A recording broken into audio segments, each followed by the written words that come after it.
연방정부의 셧다운 사태가 오는 5일 최장 기록 경신을 앞두고 있습니다. 큰 차질을 빚던 수백만 명의 저소득층 식비 지원이 부분적으로 재개되면서 가까스로 중단 위기는 피했습니다. 연방이민서비스국이 거주 이력과 체류 기록, 도덕성까지 전반적으로 시민권 신청 심사를 대폭 강화했습니다. 또 모든 이민 관련 수수료 납부가 전자결제 방식으로만 가능해졌습니다. 도널드 트럼프 대통령이 현재의 이민세관 단속국의 단속이 충분하지 않다며 또 한 번 강화 의지를 밝혔습니다. 이런 가운데 이민당국은 불체자 추적을 위해 민간 현상금 사냥꾼을 고용하는 방안을 검토 중인 것으로 알려졌습니다. 뉴욕시장 선거를 하루 앞두고 사전투표가 역대 최고치를 기록했습니다. 그동안 여론조사에서 민주당의 맘다니 후보가 무소속 쿠오모 전 주지사를 앞서왔지만 연령대별 투표율 등 변수들이 남아있는 상황입니다. 뉴욕과 뉴저지 지역의 한인 유권자 수가 10만 명에 육박한 것으로 나타났습니다. 하지만 뉴욕주 전체 유권자 투표율과 비교하면 여전히 낮은 수준입니다. 어제 트럼프 대통령이 미국이 엄청난 양의 핵무기를 보유하고 있다며 핵이 작동하는지 실험할 것이라고 밝혔습니다. 이에 미 에너지부 장관은 실제 폭발이 없는 방식이 될 것이라며 불안해진 여론 진화에 나섰습니다.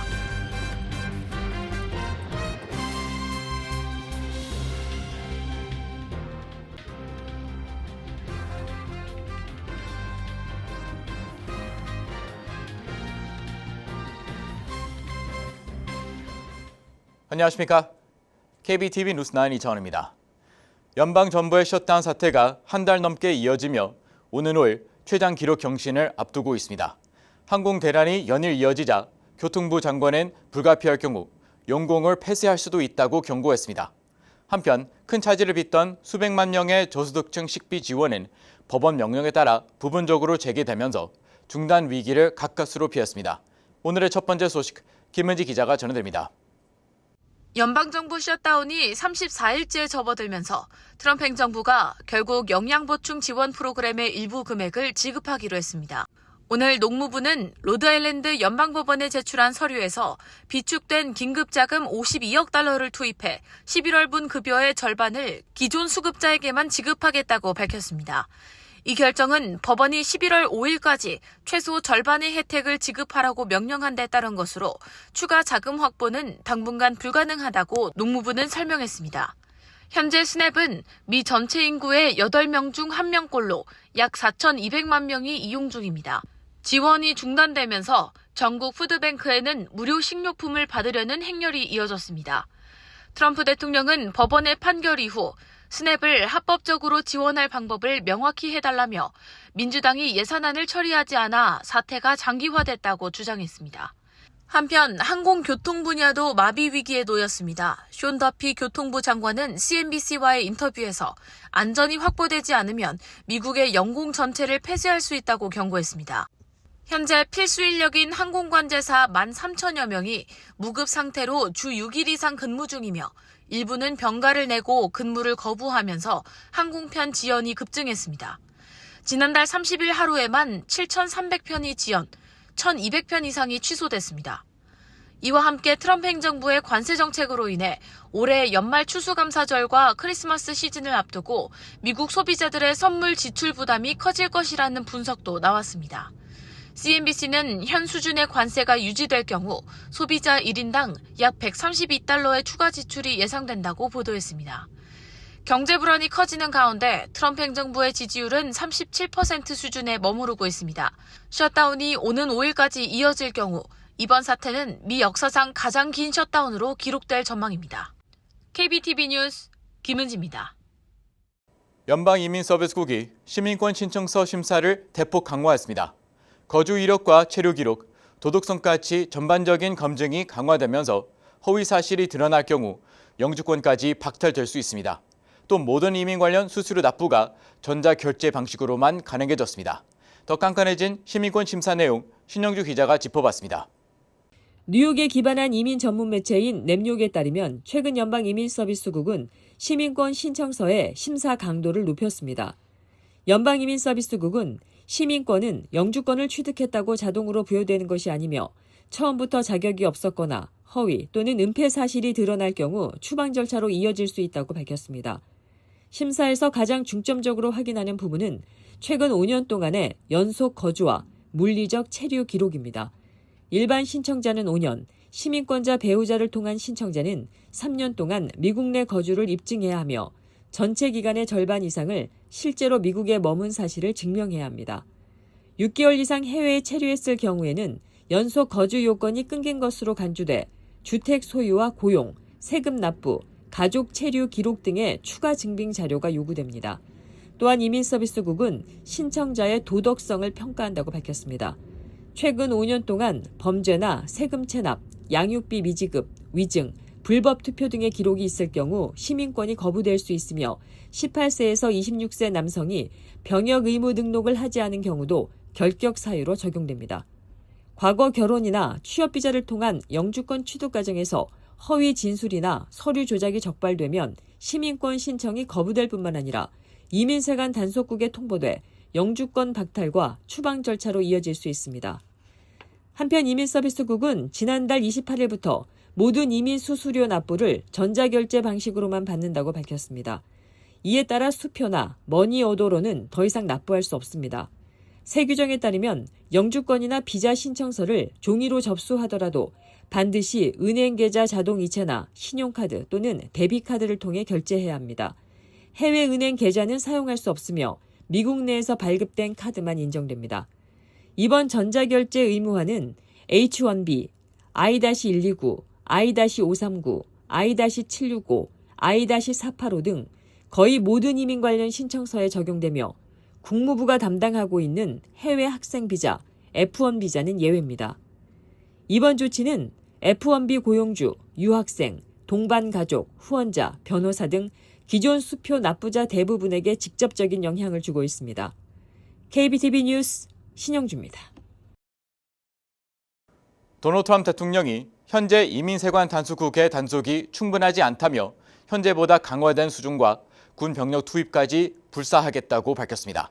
이런 가운데 아이스는 불체자 추적을 위해 민간 현상금 사냥꾼을 고용하는 방안을 검토 중인 것으로 드러나 논란이 커지고 있습니다. 김은지 기자의 보도입니다. 도널드 트럼프 대통령은 지난 금요일 CBS 뉴스와 60분과 진행한 인터뷰를 통해 불법으로 들어온 사람들은 반드시 내보내야 한다는 입장을 재차 강조하면서 현재 아이스 단속이 충분히 강력하지 않다고 밝혔습니다. I think they haven't gone far enough because we've been held back by the judges, by the liberal judges that were put in by Biden and by Obama.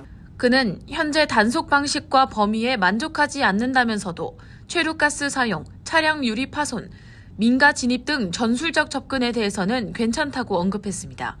특히 트럼프 대통령은 바이든과 오바마 행정부가 임명한 진보 성향 판사들이 단속을 방해하고 있다고 주장하며 필요하다면 반란법을 한순간에 이행할 수 있다고 밝혔습니다. 반란법은 연방정부가 주의 동의 없이도 군 투입을 할 수 있는 법적 권한을 제공하는 법안으로 해병대 등 군대의 투입으로 내부 치안에 개입하겠다는 경고로 풀이됩니다.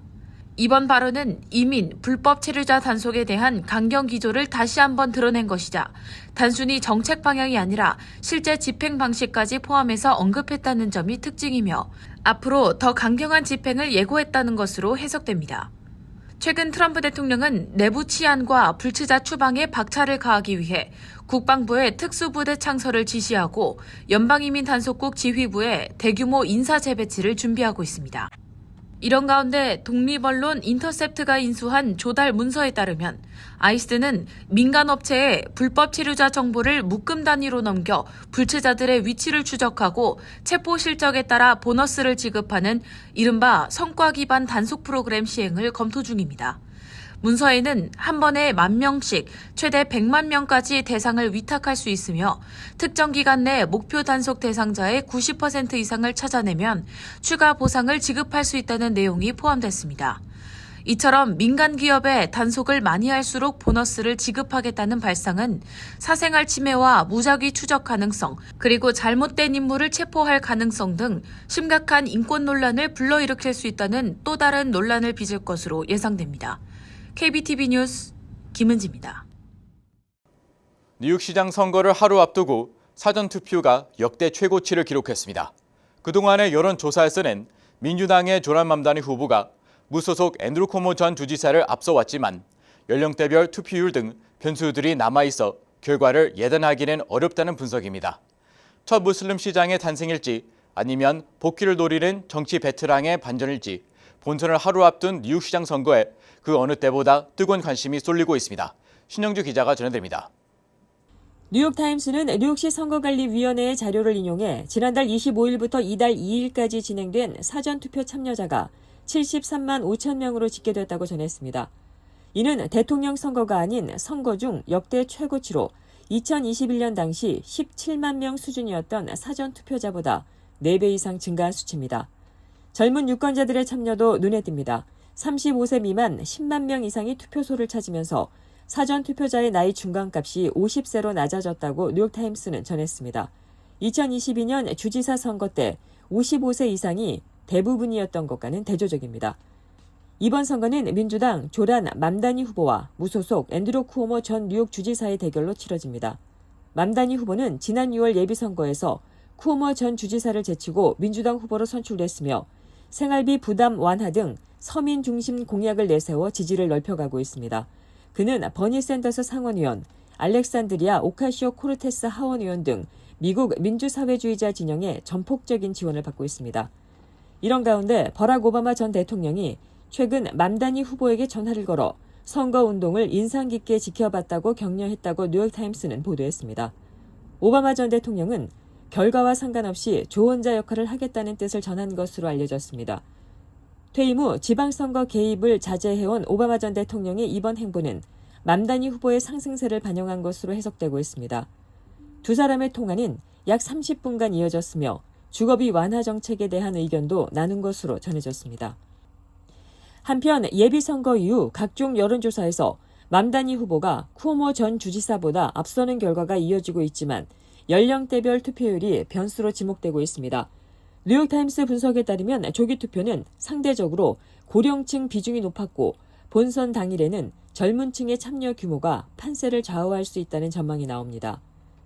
11월 1일 공개된 애틀란스 인텔 조사에서는 맘다니 후보 40.6%, 쿠오모 후보 34%, 공화당 슬리아 후보 24.1%로 나타났습니다. 양자 대결 조건에서는 쿠오모가 맘다니를 8%포인트 앞서는 결과도 제시돼 격차가 점차 좁혀지고 있다는 해석도 나옵니다. 사전투표가 역대 최고치를 기록한 가운데 뉴욕시장 선거는 진보의 새 얼굴과 정치 거물의 맞대결로 그 어느 때보다 치열한 승부가 예상됩니다. KBTV 뉴스 신영주입니다. 뉴욕과 뉴저지 지역의 한인 유권자 수가 10만 명에 육박한 것으로 나타났습니다. 시민참여센터가 공개한 최신 자료에 따르면 지난해보다 한인 유권자 등록이 각각 8% 안팎 늘어난 것으로 조사됐는데요.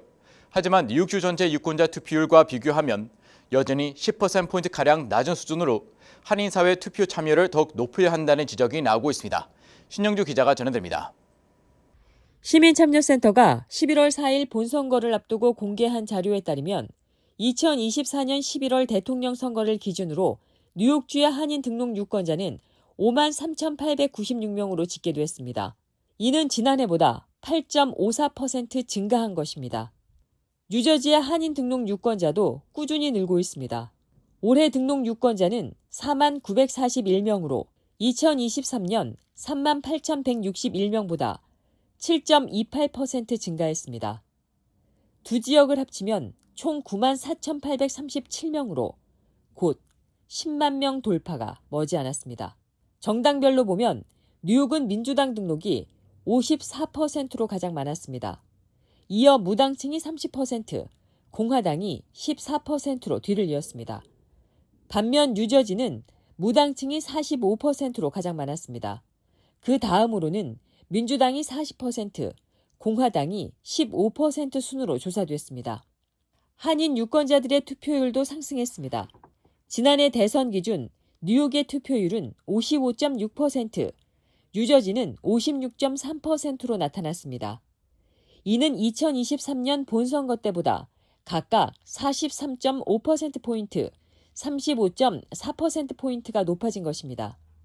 이를 두고 시민참여센터 측은 한인 유권자 투표율이 크게 올랐지만 뉴욕주 전체 평균인 67.3%와 비교하면 10%포인트 정도가 낮다며 투표 참여를 더 끌어올릴 필요가 있다고 말했습니다. 투표는 권리이자 책임입니다. 한인 커뮤니티의 목소리를 더 크게 내기 위해서는 내일 11월 4일 본선거에서 더 많은 한인 유권자들의 적극적인 참여가 필요합니다. KBTV 뉴스 신영주입니다. 트럼프 대통령은 어제 CBS와의 인터뷰 도중 미국이 지구를 150번 날려버릴 수 있을 만큼 충분한 핵무기를 보유하고 있다고도 말했는데요. 이어 중로의 핵 전력 강화 움직임을 언급하며 미국도 핵이 작동하는지 시험할 것이라고 밝혔습니다. 이에 미 에너지부 장관은 실제 폭발이 없는 방식이 될 것이라며 불안해진 여론 진화에 나섰습니다. 보도에 김은지 기자입니다. 트럼프 대통령은 지난달 30일 부산에서 시진핑 중국 국가주석과의 정상회담 직전 소셜미디어를 통해 핵실험 재개 계획을 전격 선언했습니다. 트럼프 대통령은 어제 CBS 60분 인터뷰에서 북한은 계속 핵실험을 하고 있고 러시아와 중국도 공개하고 있진 않지만 실험을 진행하고 있다며 미국이 핵무기를 만들고도 시험하지 않는 것은 말이 되지 않는다. 반드시 시험해야 한다고 강조했습니다. 트럼프 대통령은 또 우리는 세계를 150번 날려버릴 수 있을 만큼 충분한 핵무기를 보유하고 있다며 미국의 압도적인 핵 전력을 과시했습니다. 특히 중국의 핵무기 보유량이 빠르게 증가하고 있는 점을 언급하며 향후 중국을 향한 군축 압박 카드로 활용할 가능성도 제기되고 있습니다. 하지만 미국의 핵실험은 실제 폭발을 동반하지 않은 비임계 폭발 방식으로 진행될 예정입니다. 크리스 라이트 미 에너지부 장관은 이번 시험은 시스템 점검으로 핵무기 구성 요소가 제대로 작동하는지 확인하는 수준이며 실제 핵폭발은 없다고 설명했습니다. 미국은 1992년 이후 공식적인 핵폭발 시험은 진행하지 않고 있습니다. 트럼프 대통령의 발언 직후 러시아는 누군가 핵실험을 재개하면 러시아도 대응할 것이라며 경고했습니다. 전문가들은 미국의 실험 재개가 다른 핵 보유국에도 명분을 줄 수 있으며 국제 핵군비 경쟁이 다시 촉발될 가능성에 주목하고 있습니다. 미국은 핵실험을 재개하되 폭발 없는 시스템 점검 방식으로 국제적 긴장을 조절하며 중국과 러시아의 핵력 강화 움직임에 대응하겠다는 전략을 취하는 것으로 분석됩니다. KBTV 뉴스 김은지입니다. 미 연방수사국 FBI 국장이 정부 제트기를 사적으로 이용했다는 논란에 휘말렸습니다. 블룸버그의 법률 전문 매체인 블룸버그 로에 따르면 FBI는 항공기 운용을 담당하던 스티븐 팔머 국장을 최근 해임했습니다. 이번 조치는 캐시 파텔 FBI 국장이 지난달 여자친구인 컨트리 가수 알렉시스 윌킨스의 공연 일정과 맞춰 정부 등록 제트기를 사용했다는 보도가 나온 뒤 내려졌습니다. 일부 언론은 비행 경로가 윌킨스의 공연 장소와 일치한다고 전했으며 이후 파텔 국장의 제트기 이용 관행에 대한 비판이 커졌습니다. 파텔 국장은 이후 팔머를 해임했으며 자신의 소셜미디어에 근거 없는 소문에 휘둘리지 않겠다며 논란을 일축했습니다. 파머는 1998년부터 27년 동안 FBI에 근무한 베테랑 요원으로 중대사건 대응 조직을 이끌어왔습니다. 전기차 기업 테슬라의 최고 경영자 일론 머스크가 올해 안에 하늘을 날아다니는 자동차를 공개할 가능성을 언급해 주목을 끌고 있습니다. 1일 IT 전문 매체 엔가젯과 기즈모토에 따르면 머스크는 인기 팟캐스트 진행자 조 로건의 방송에서 스포츠카 로드스터 개발 질문에 곧 시제품을 공개할 것이라며 잊을 수 없는 시연이 될 것이라고 밝혔습니다. 머스크는 이 차에는 정말 미친 기술이 적용됐다며 제임스 본드 자동차를 모두 합해도 이보다 더 미치지는 않았다고 말했습니다. 공개 시점에 대해서는 올해가 끝나기 전 바라건대 2달 안에라고 덧붙였습니다. 다만 그는 실제로 날아다니는 전기차를 제작했는지 여부에 대해서는 구체적인 언급을 피했습니다. 전문 매체들은 머스크가 과거에도 낙관적인 일정을 제시해왔던 점을 지적했습니다. 미국의 노년층 사이에서 가족이 아닌 사람과 함께 생활하는 공동주거, 이른바 하우스 쉐어가 새로운 주거 형태로 주목받고 있습니다.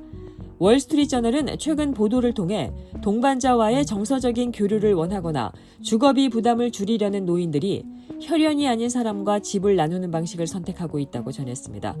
미 은퇴자협회 AARP의 조사에서는 50% 이상 인구의 약 75%는 지금 살고 있는 집에서 계속 머물고 싶다고 답했지만 높은 주거비와 건강 문제 때문에 이를 유지하기 어렵다고 밝혔습니다. 하버드대 주거연구센터에 따르면 지난해 기준 공동 주거 형태로 거주하는 노인 수는 약 99만 명, 2021년과 대비해 8.8% 증가, 20년 전보다는 2배 이상 늘었습니다. 이 같은 변화에 맞춰 주택 건설업체도 다세대형 주택을 선보이고 있고 현재 북미 지역에는 약 150곳의 노년층 코하우징 커뮤니티가 운영 중에 있습니다. 전문가들은 공동주거가 경제적인 자립과 사회적인 연결을 동시에 강화하는 대안으로 자리 잡고 있다고 분석했습니다. 뉴저지주 패터슨에서 헬로윈 밤에 발생한 주택 화재로 일가족 5명이 숨졌습니다. 지난 10월 31일 밤 10시경 목조 주택 한 채에서 불이 나며 12명이 거주하던 집이 순식간에 불길에 휩싸였습니다. 뉴욕타임스 등 언론에 따르면 소방대가 출동해 진화했지만 부모와 자녀 3명 등 5명이 사망했다고 전했습니다. 숨진 이들은 39살 라이드 아부하드 베시 부부와 미성년 자녀 3명이며 팔레스타인계 미국인 가족으로 알려졌습니다. 이 가족은 해당 주택에서 5년 동안 거주해온 것으로 전해졌습니다. 이웃들은 1층에 있던 친척 7명은 무사히 탈출했지만 2층에 있던 가족은 빠져나오지 못했다고 전했습니다.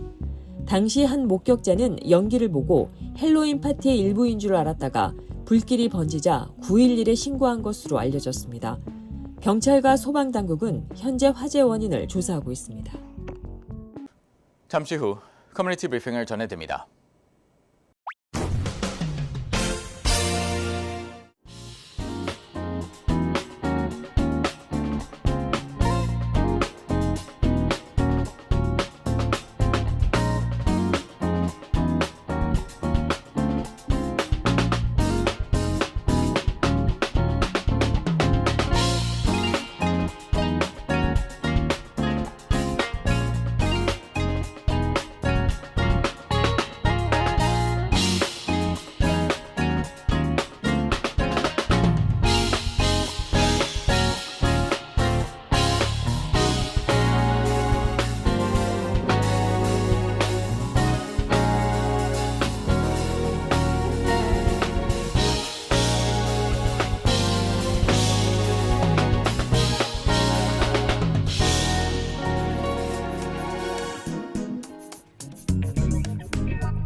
이어서 환율과 증시 전해드립니다.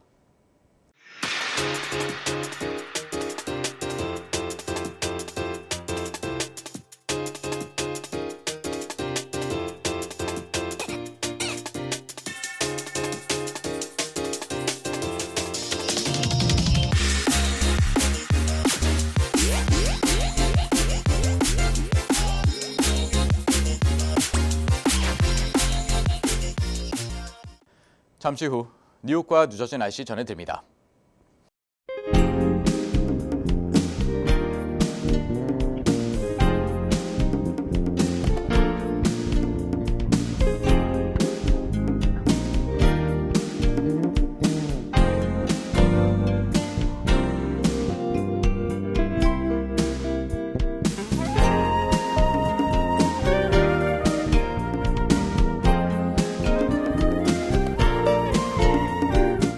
KBTV 뉴스9 마칩니다. 오늘도 시청해주셔서 감사합니다. 편안한 밤 보내시 바랍니다.